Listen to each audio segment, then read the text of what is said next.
प्रिय विद्यार्थियों, हितोपदेश की कक्षा में हमने पिछली कक्षाओं में अभी तक 30वें श्लोक तक का पाठ किया था। अब आगे 31वें श्लोक का पाठ प्रारंभ करते हैं। जैसा कि अभी तक जो विषय चल रहा था वो उद्योग अर्थात परिश्रम का चल रहा था कि परिश्रम के बिना कुछ भी सिद्ध नहीं होता, कोई भी कार्य बिना परिश्रम के सिद्ध नहीं होता। इसलिए आगे इसी प्रकरण को अभी बढ़ा रहे हैं और आइए हम 31वें श्लोक का पाठ करते हैं। ध्यान पूर्वक सुनेंगे, आपके सामने हैं। कहते हैं कि उद्योगिनं पुरुष सिंहमुपैति लक्ष्मी दैवेन देयमिति का पुरुषा वदन्ति, दैवेन देयमिति का पुरुषा वदन्ति, देवं निहत्य कुरु पौरुषमात्मशक्त्या, यत्ने कृते यदि न सिद्ध्यति कोऽत्र दोषः, यत्ने कृते यदि न सिद्ध्यति कोऽत्र दोषः। कहते हैं कि उद्योगिनम पुरुष सिंहम उपैति लक्ष्मी, कि जो उद्योगशील पुरुष होते हैं, जो परिश्रमी पुरुष होते हैं, यानी कि ऐसे वीर पुरुष होते हैं, सिंह जैसे पुरुष जो होते हैं, उनके पास लक्ष्मी स्वयं आती है। ऐसा दैवेन देयम इति का पुरुषा वदंती, ऐसा लोग जो होते हैं, जो कहते हैं, वो कायर पुरुष होते हैं। वे यानी कि कहते हैं कि धन जो है दैवेन देयम इति का पुरुषा वदंती, यानी कि वो कायर पुरुष होते हैं जो ऐसा कहते हैं कि धन भाग्य से मिलता है। ऐसा नहीं है, क्योंकि इसलिए अब कहते हैं कि ऐसा नहीं है तो दैवम निहत्य कुरु पौरुषम आत्मशक्त्या, इसलिए भाग्य को भरोसे छोड़कर, भाग्य के भरोसे छोड़कर आत्मशक्त्या, अपनी शक्ति के अनुसार उद्योग करना चाहिए।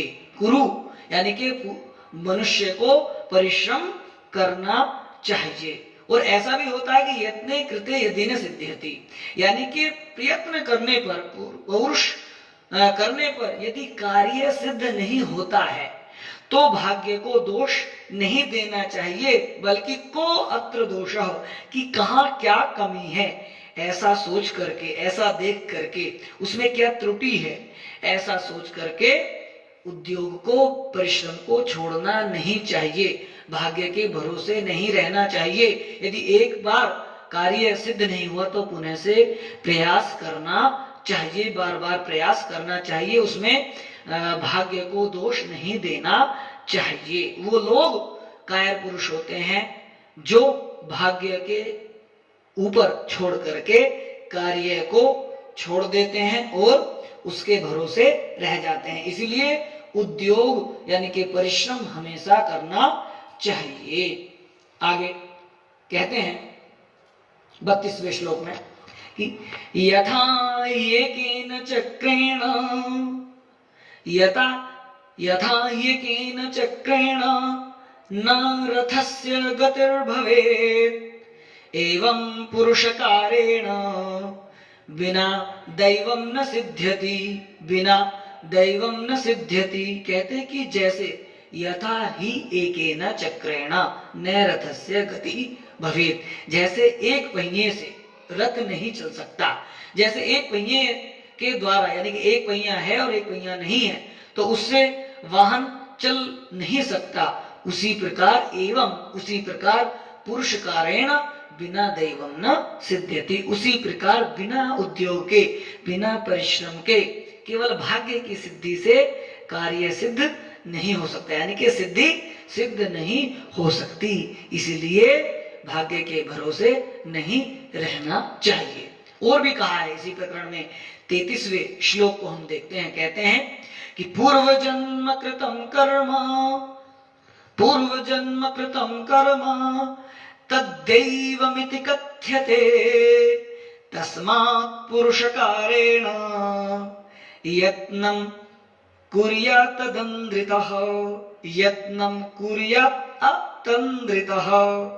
कहते हैं क्योंकि पूर्व जन्म कृतम कर्म, कि पूर्व जन्म से में किया हुआ कर्म, यानी कि पूर्व जन्म के द्वारा किया गया कर्म और उससे तत्दैवमिति यानी कि उससे भाग्य बनता है, ऐसा कहा जाता है कि पूर्व जन्म के द्वारा जो कर्म किए जाते हैं उनसे ही भाग्य बनता है, अर्थात वो आगे के लिए उसको भोगता है या कर्म करता है।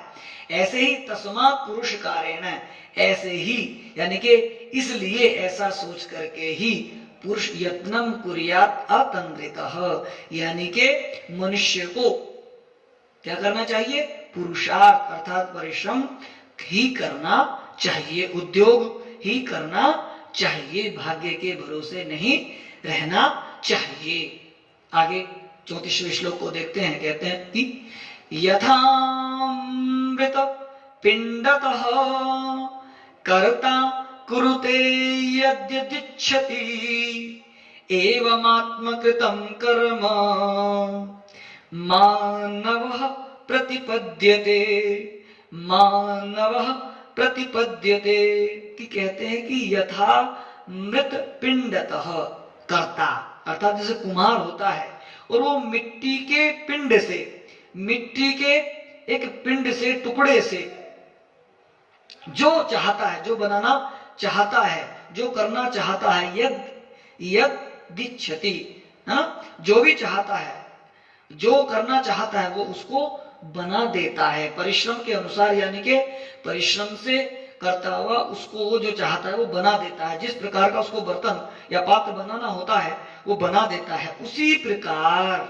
एवं आत्मकृतम कर्म मानवः प्रतिपद्यते, उसी प्रकार मनुष्य अपने किए हुए कर्म के अनुसार ही फल पाता है। यानी कि उसने कर्म किया और परिश्रम किया तो उसने उस पात्र को बना दिया। ऐसे ही परिश्रम के द्वारा मनुष्य कोई भी कर्म सिद्ध कर सकता है, यानी कि कर्म सिद्ध कर सकता है अर्थात फल को पा सकता है। आगे कहते हैं 35वें श्लोक में कि काकतालीयवत प्राप्तम, काकतालीयवत प्राप्तम दृष्ट्वापि निधिमग्रतः न स्वयं दैवमादत्ते पुरुषार्थमपेक्षते, पुरुषार्थमपेक्षते, कि जैसे एकदम से कोई किसी के द्वारा न्याय किया गया, यानी कि एकदम से कुछ कोई चीज की प्राप्ति हो जाती है। काकतालीयवत प्राप्तम यानी कि अकस्मात कोई चीज, यानी कि भाग्य से या पिछले किए हुए कर्म के द्वारा कोई कर्म ऐसा आता है सामने कि एकदम से कुछ प्राप्त हो जाता है, अर्थात धन आदि प्राप्त हो जाता है, लेकिन उसको न स्वयं दैवम आदत्ते पुरुषार्थम अपेक्षते, वहां भी पुरुषार्थ की, उसको संजोकर रखने में पुरुषार्थ की अर्थात उद्योग की जरूरत ही होती है। बिना उद्योग के वो प्राप्त हुआ धन भी एक प्रकार से उसका अच्छी प्रकार उपभोग नहीं किया जा सकता, अर्थात वहां भी उद्योग की और परिश्रम की आवश्यकता होती है। ये उद्योग की, ये परिश्रम की इस प्रकार की महिमा है।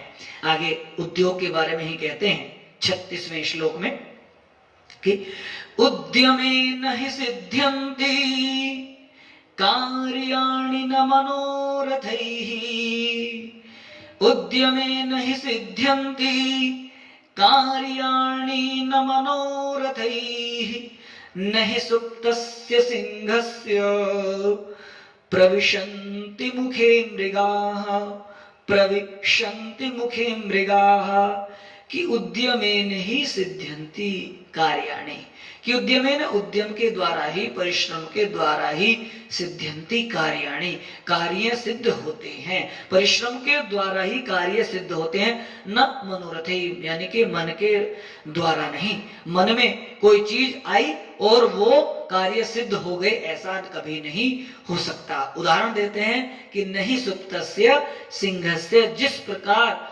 सोए हुए शेर के मुख में प्रविशन्ति मुखे मृगाः, कि मृग या शिकार उसके मुंह में आ जाए ऐसा नहीं हो सकता, कि उसको सोते हुए अचानक मुंह में आ जाए और उसको भोजन की तृप्ति हो जाए ऐसा हो नहीं सकता। उसको बहुत परिश्रम करना पड़ता है, बहुत पीछे भागना पड़ता है, बहुत दौड़ लगानी पड़ती है, तभी वो भोजन पाता है। ऐसे ही बिना उद्योग के, बिना परिश्रम के कोई भी कार्य सिद्ध नहीं होते। आगे कहते हैं 37वें श्लोक में देखते हैं कि माता पितृकृताभ्यासो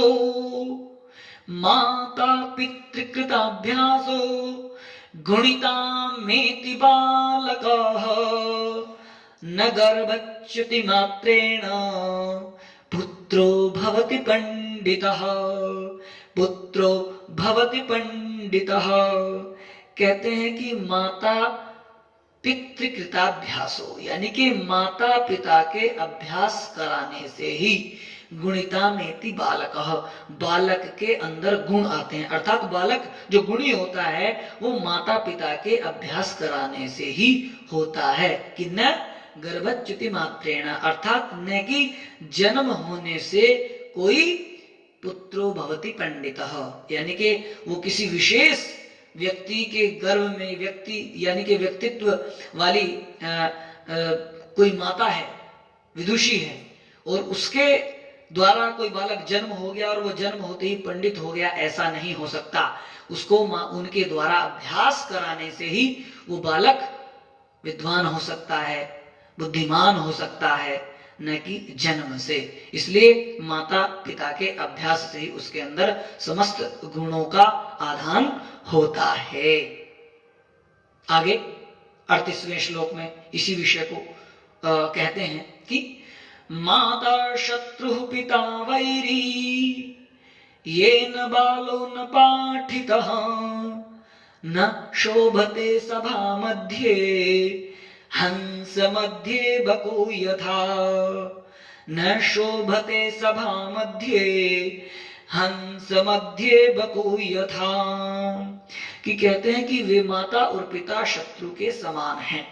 वे माता और पिता दोनों ही वैरी और शत्रु हैं कि जो बालों न पाठे तो बालक को नहीं पढ़ाया जिन्होंने, अर्थात जो बालक को नहीं पढ़ाते, क्योंकि न शोभते सभा मध्य वो इस प्रकार सभा के अंदर शोभा नहीं देते, वो ऐसे अच्छे नहीं लगते कि जैसे बगुला होता है ना और वो हंसों के बीच में आ जाए, वो अच्छा नहीं लगता। ऐसे ही विद्वानों के बीच में, बुद्धिमानों के बीच में वो अनपढ़ बालक भी शोभा को प्राप्त नहीं होते। यानी कि माता पिता ऐसे शत्रु होते हैं जो अपने बालकों को पढ़ाते नहीं हैं, उनको विद्वान बनाते नहीं हैं, वो कभी शोभायमान नहीं होते, सभा में समाज में वो कभी अच्छे नहीं लगते।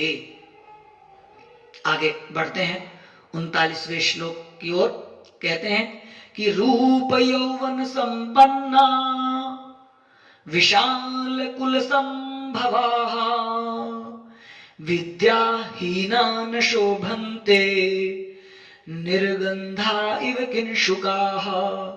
निर्गंधा इव किंशुकाः कहते हैं कि विशाल कुल संभवाः बहुत अच्छे कुल में उत्पन्न हुआ, बहुत अच्छे वंश में उत्पन्न हो गया, और रूप यौवन संपन्ना वो रूपवान भी है, सुंदर भी है, युवा भी है, स्वस्थ भी है, अच्छे कुल में उत्पन्न तो हो गया, परंतु विद्याहीना परंतु विद्या से हीन है, और जो विद्या से हीन है वह न शोभन्ते वो इस प्रकार से शोभा नहीं देता कि जैसे निर्गंधा इव कि जैसे किंशुका अर्थात जैसे जो पलाश का फूल होता है ना, ढाक का, वो देखने में तो बहुत अच्छा लगता है ना, लेकिन वो क्योंकि उसके अंदर क्या नहीं है, सुगंधी नहीं होती, उसके अंदर किसी प्रकार की कोई गंध नहीं होती, इसलिए वो देखने में तो अच्छा लग रहा है लेकिन कुछ दे नहीं रहा है, देखने में अच्छा लग रहा है लेकिन कुछ दे नहीं पा रहा है। इसलिए अच्छे कुल में उत्पन्न तो हो गया, सुंदर भी हो गया, स्वस्थ भी हो गया, युवा भी हो गया, ऐसा मनुष्य, ऐसा बालक बिना विद्या के बिल्कुल उस ढाक के, पलाश के पुष्प के समान है, जो किसी प्रकार के भी कोई समाज को कुछ देन नहीं दे सकता। इसलिए विद्या बहुत आवश्यक है। अस्तु आगे बढ़ते हैं ये 40वें श्लोक की ओर। कहते हैं मूर्खोऽपि शोभते तावत् सभायां वस्त्रवेष्टितः तावच्च शोभते मूर्खो यावत् किंचिन्न भाषते, यावत् किंचिन्न भाषते। कहते हैं कि मूर्खो भी शोभते तावत् सभायाम वस्त्र वेष्टितः, यानी कि जो बहुत अच्छे अच्छे वस्त्रों को धारण किए हुए है और किसी प्रकार से विद्वानों की सभा में बैठा हुआ है, तो वो देखने में बड़ा अच्छा लगता है। लग तो यानी कि बड़ा अच्छा लग सकता है वो, यानी कि अच्छा लग सकता है या देखने में अच्छा लग रहा है, परंतु वो क्या है, परंतु क्या है, वो मूर्ख अपि, किंतु वो मूर्ख है और अच्छे वस्त्र धारण किए हुए है, लेकिन वो देखने में बहुत अच्छा लग रहा है वहां बैठा हुआ। किंतु तावत् शोभते मूर्खो यावत् किंचित न भाषते। इस प्रकार से यहाँ पर यह है कि जब तक यानी कि कुछ किंचिन्न, यानी कि जब तक वो कुछ नहीं बोलता तब तक अच्छा लगता है, और जब वो बोलने लगे ना, यानी कि उसके बोलने से उसकी अनपढ़ता मूर्खता वो दिखाई दे जाए तब वो अच्छा नहीं लगता, तब वो शोभा को प्राप्त नहीं होता, यानी कि पता पड़ जाता है कि तू मूर्ख है।